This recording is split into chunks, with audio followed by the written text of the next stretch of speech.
Good morning, Excellency. My name is Jean-François Dupaquier from Africa, Arabia. If you watch at the French-speaking press in recent days, you see a lot of articles in favor of Rwanda. Anyhow, there is often an incidental headline that asks the question, but who is Kagame really? The propaganda of your enemies, particularly in Congo, describe you as a cruel and bloodthirsty tyrant. Do you try to change this image? For example, in most of your official photographs, you look severe and distant. This can contribute to fueling controversy. Why don't you wear a slight smile like all your fellow presidents around the world? Do you ultimately like or dislike being fed, sometimes hated, in the Western world? Thank you. Good.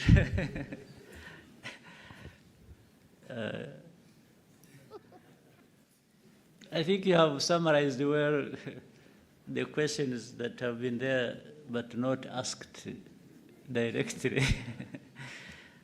But for the smile, I think I have to borrow either some talent or actually directly the smile from some people. But the fact that it is the smile is lacking on me is not my making. Maybe it happens accidentally.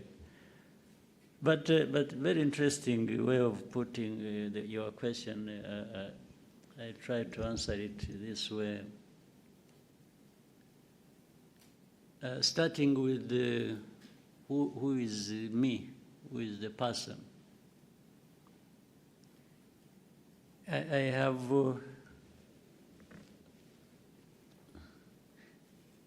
me is the person you see. I'm not hiding anything. What you see in me is what I am.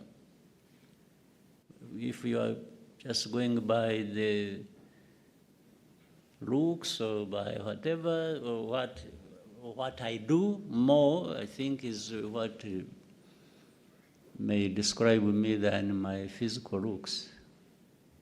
So I wanted to say, what you see is what you get with me. In most cases, in words or in deeds, they relate. My deeds and my words tend to relate. My looks may be different from that, may be different from my deeds and how I think. But in any case, isn't the description of the looks also subjective? There are people who see me as through the looks as a terrible person. There might be others who say, after all, there's nothing bad looking like that. So it's subjective. But to the point you're making about tyrant or cruel, or you see, you can't be bad to that extent. Cruel or a tyrant or bloodthirsty or whatever, and hide it. It's difficult. Even if you try to hide it, there is a moment it betrays you. And that also, once it has come out or once it is not there, you register the feeling, the description, from people who have to deal with you. If I was some of the things people have said about me or described me as, I mean, the judgment is out there, either for the people of this country or other people somewhere else. And it wouldn't just be confined to the press, because the press is full of individuals.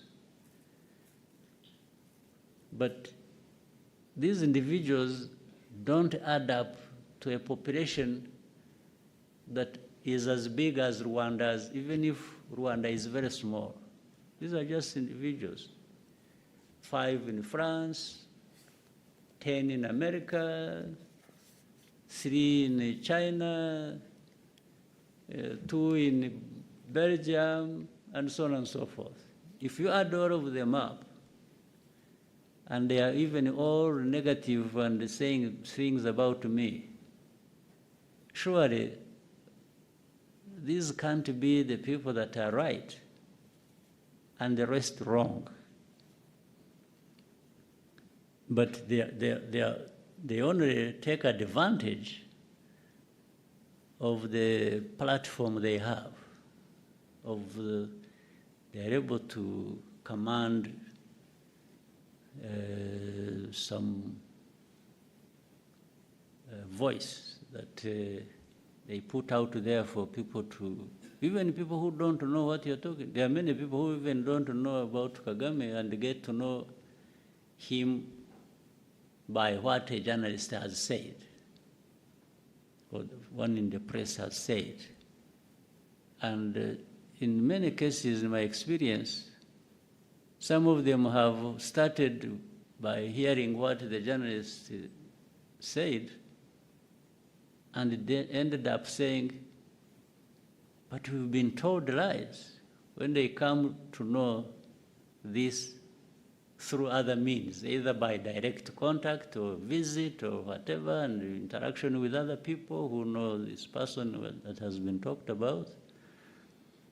They may say, this person told us lies. And consistently, over many years, has been telling us lies. What we saw, what we heard, whether it is this city, whether it is the person, whether it is this. They say, no, but what we are being told is completely different from what we have seen or experienced. So, and of course, there is a particularity with the Western press. The Western press, I mean, you will find out there are things that were said about this country 30 years ago, 25 years ago,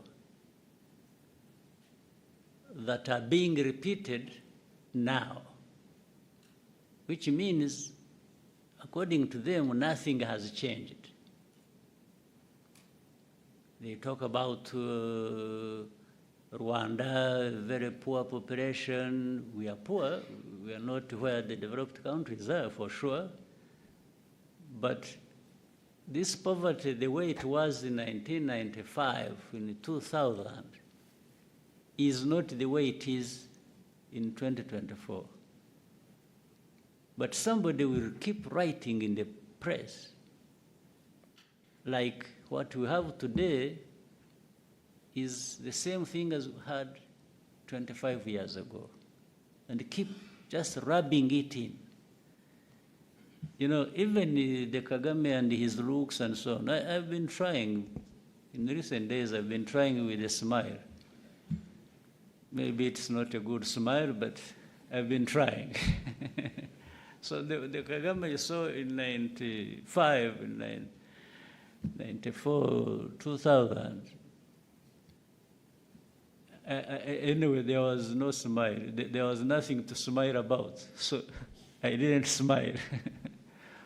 But now, with some progress, I can afford some smile once in a while. So if somebody thinks, like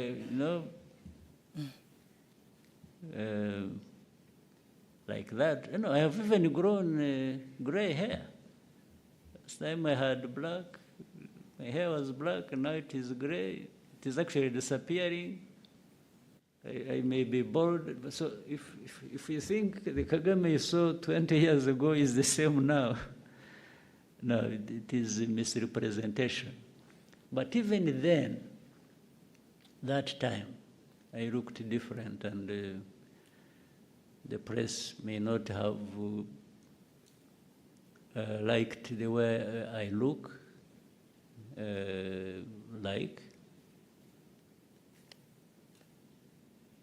but the situation that time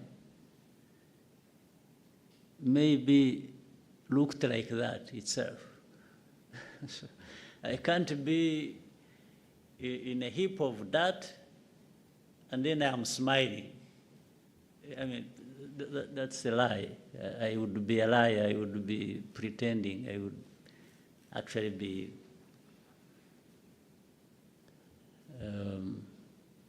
having some problems with me to pretend that everything is okay around me when everything is bad.